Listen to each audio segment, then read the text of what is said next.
Hey guys, so another quick video as usual, and I always say that not knowing at all how long it will be, but I assume it will be quick because it starts with a small idea or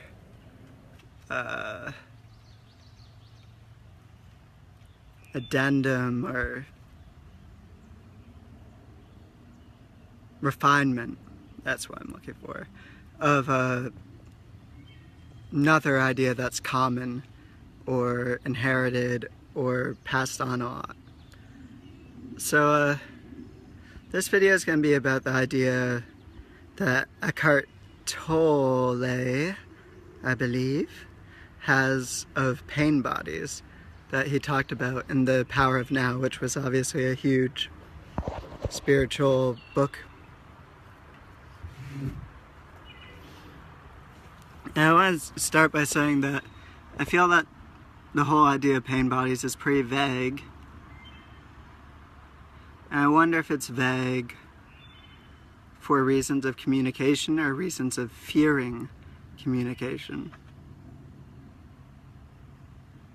And I totally understand the whim to fear communicating something which is radical or might make you liable to be labeled as insane or deluded or whatever, because it's so different compared to what we're used to being taught.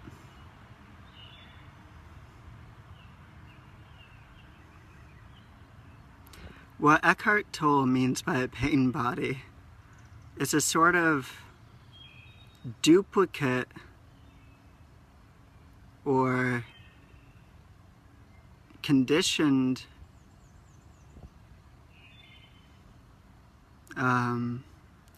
double body, to put it bluntly.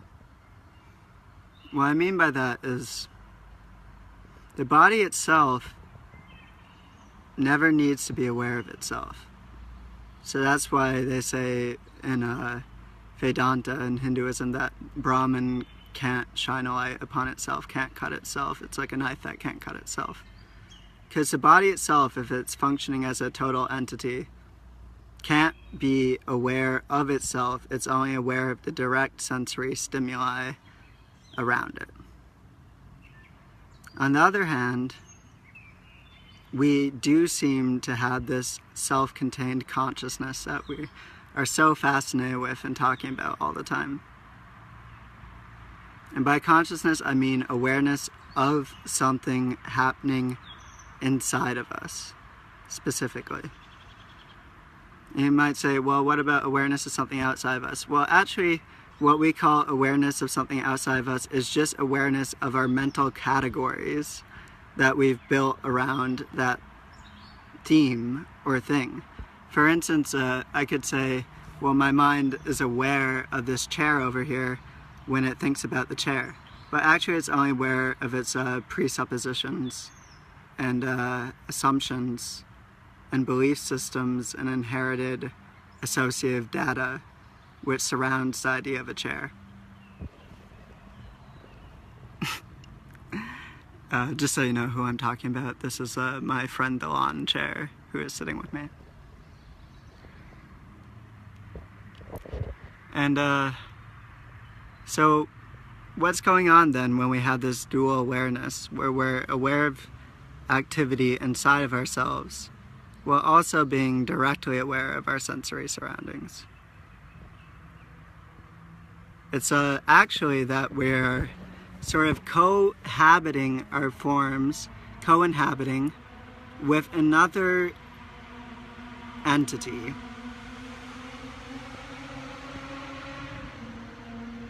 Another agency with another sort of movement.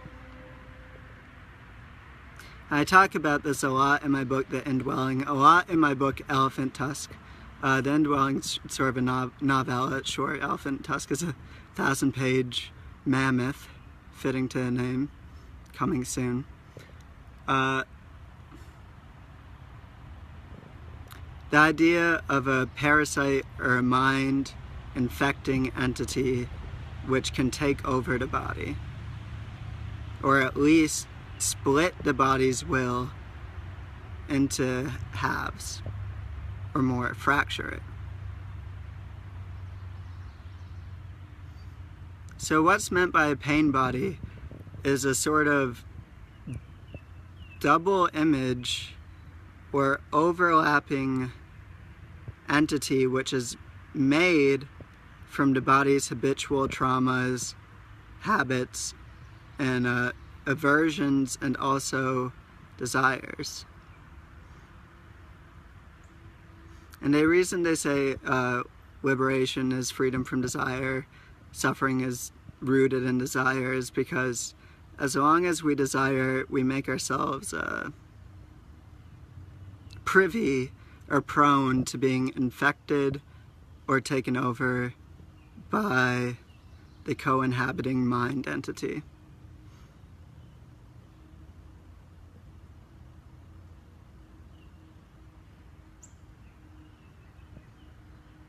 But that doesn't mean we should fight the pain body.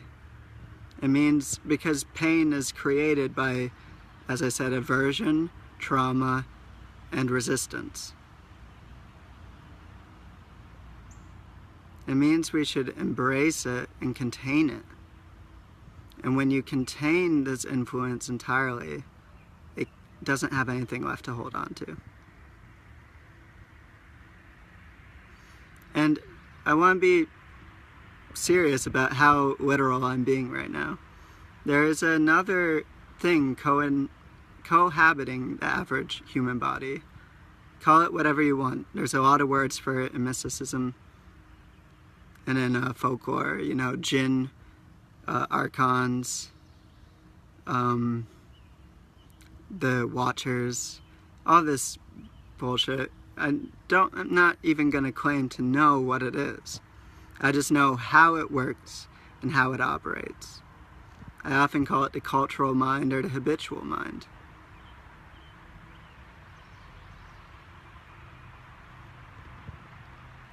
How it works is introducing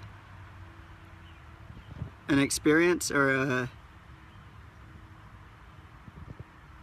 trauma which then becomes a basis for future desire or future aversion.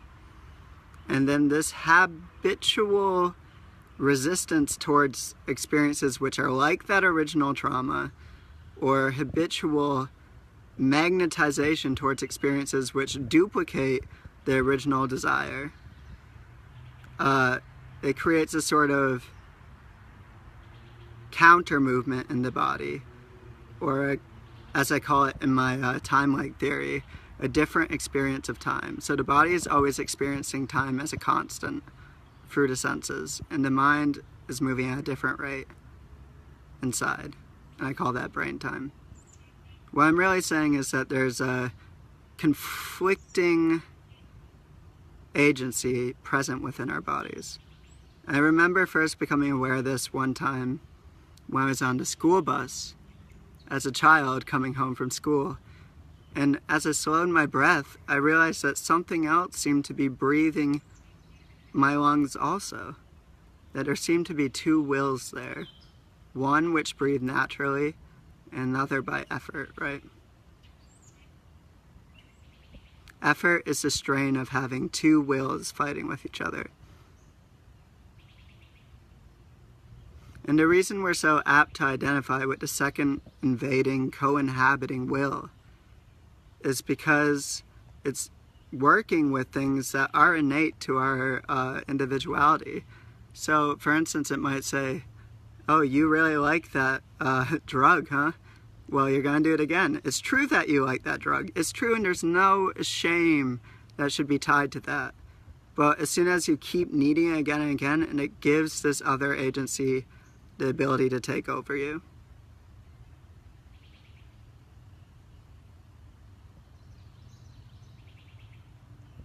And that's why we get to a point with addiction where we don't even feel like ourselves.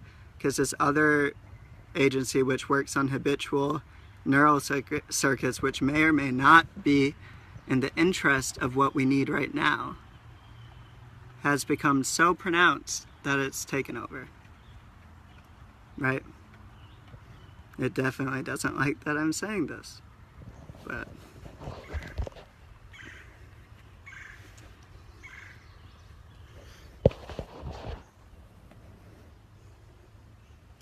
in the same way, if you have an original trauma and you're, for instance, someone touches you when you're young or hurts you when you're young, you're going to always be resisting and avoiding situations like that, regardless or not if they line up or duplicate exactly the original trauma. And that resistance is actually not you in that moment. It's this other pain body or duplicate body made out of mind stuff and habits, which is resisting, but by its resisting and also by its gravitation towards the desired object, it builds up a sense of continuity with itself and gives itself a sort of life within the body. And my aim with talking about this is not to say fight this sense. In the sense of what I'm talking about, the pain body, it comes with numbing in the body, it comes with painful sensations, it comes with discomforts. It's because it's working on all these traumas and stuff in the body, but it's keeping itself alive by resisting healing those traumas, by keeping those traumas going and going and going, by duplicating, as I said, the aversion towards the original trauma or the desire towards the original object. So I'm not saying fight it, because what it wants is for you to fight it, and whether you know it or not, you are fighting it. And that's why it's such a problem. As I say in my book, Elephant Tusk, to fight with a phantom is to confirm that it's there. I'll say it again. To fight with a phantom is to confirm that it's there. So every moment we're fighting or resisting the knowledge we have that we've allowed this agency to sort of take us over. Call it whatever you want. It's the force of habit, the force of the past, the force of accumulated history and culture. It has its own movement, has its own gravity, has its own inertia in the body. And if you can just sit and not fight it and let it be at peace, what you're doing is moving into the being that's already there, your fullness. And there may be all sorts of sensations that accompany this, such as fears, tensions in the body, unfamiliar pains. But what's actually happening is because this pain body, when it's active, pain body, so to speak, I'm not really sure what it is. I have a lot of terms for it, as does everybody else. But my main point is that in our experience, our direct experience is felt as a co-inhabiting agency. And our mind is actually our direct awareness of where we're caught up with this influence. And so when you release this more and more, you may actually have parts of your body that were really numbed out for a long time without your awareness. And when the awareness starts coming back to these parts of your body, it's unfamiliar. And we may make the mistake of wrongly assuming that returning sensation, returning sensitivity is a pain, when actually it's just that we're feeling something that's been completely numbed out of our sensory channels for a while. And so a lot of people get the wrong idea with the whole spiritual path, which is aimed specifically to remove this agency from influencing the being which is already there. That to get to peace is a sort of comfort. Peace is not a comfort. Peace is the result of having won a war.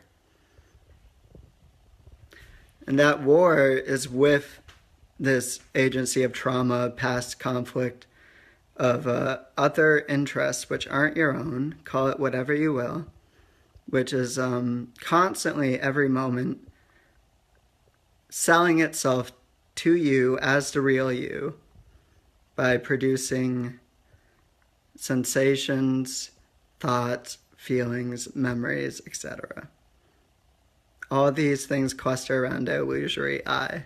And that illusory I is just a co-inhabiting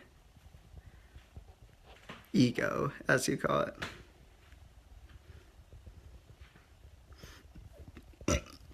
Excuse me. Or not, fuck that. Repeating what I did the other day, just like it once. In another video, I said that same thing after I burped. For clarification.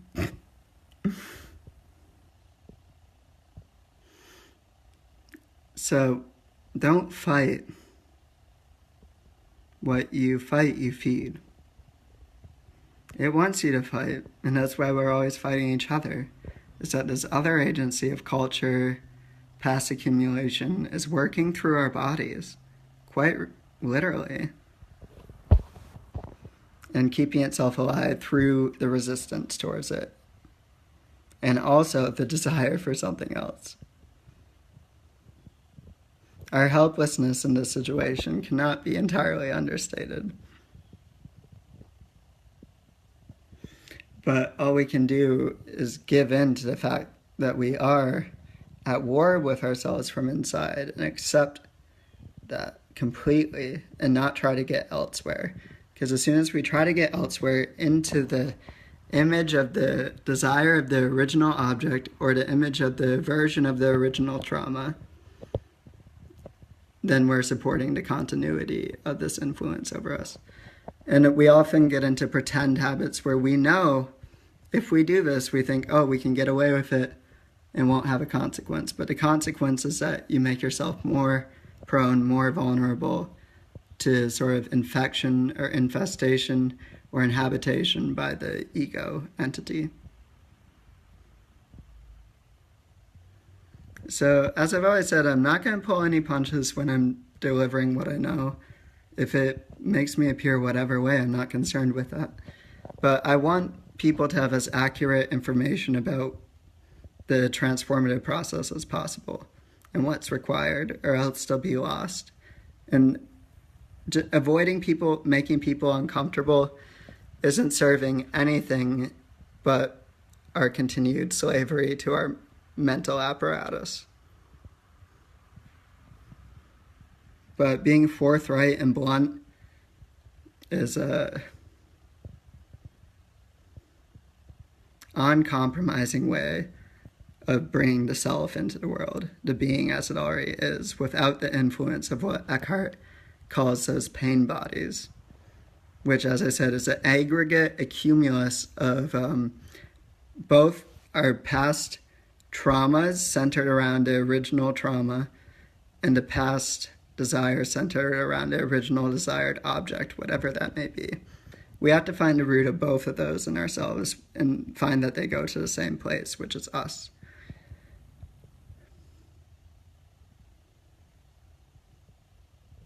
When we come back to ourselves and even embrace the ego entity and thank it for the job it did of helping us evolve, because that's what it does. It produces conflict in us. And through that conflict, we can evolve into something more than we began as, but also something identical to what we are. So don't fight it. Let the process play itself out, because it's a process there for your own interest if you allow it to be. You need to get out of your own head and out of your own body, because what's inhabiting you is the foreign cultural influence of mind. When you're really in your own body, as I said, you cannot be aware of yourself. You can only look ahead of you. And when you look ahead of you, there's no problems. There's just life. But there's also the prevalent insanity of a species which is possessed by something which doesn't have its own interest in mind. So that is why I refuse to sit back and make metaphors out of the experience. I'm trying to be as direct as possible, that the mind is a co-habitation of a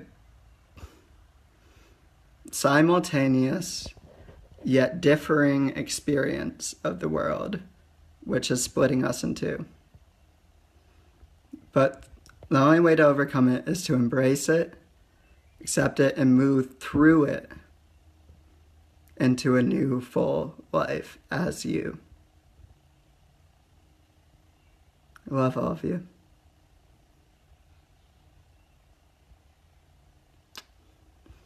Oh, and yeah, if you're interested in more of what I have to say about this, the sort of total arc of my experience with this particular subject, I'd recommend reading my short story, The Indwelling, or novella, short story, whatever term you want to use.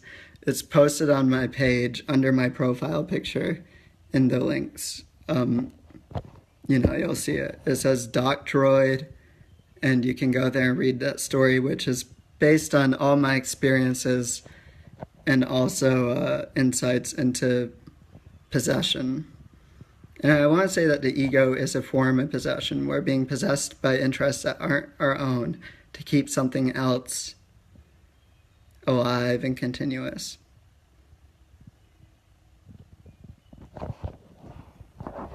And that's all I really wanted to say in this video. So, fare thee well.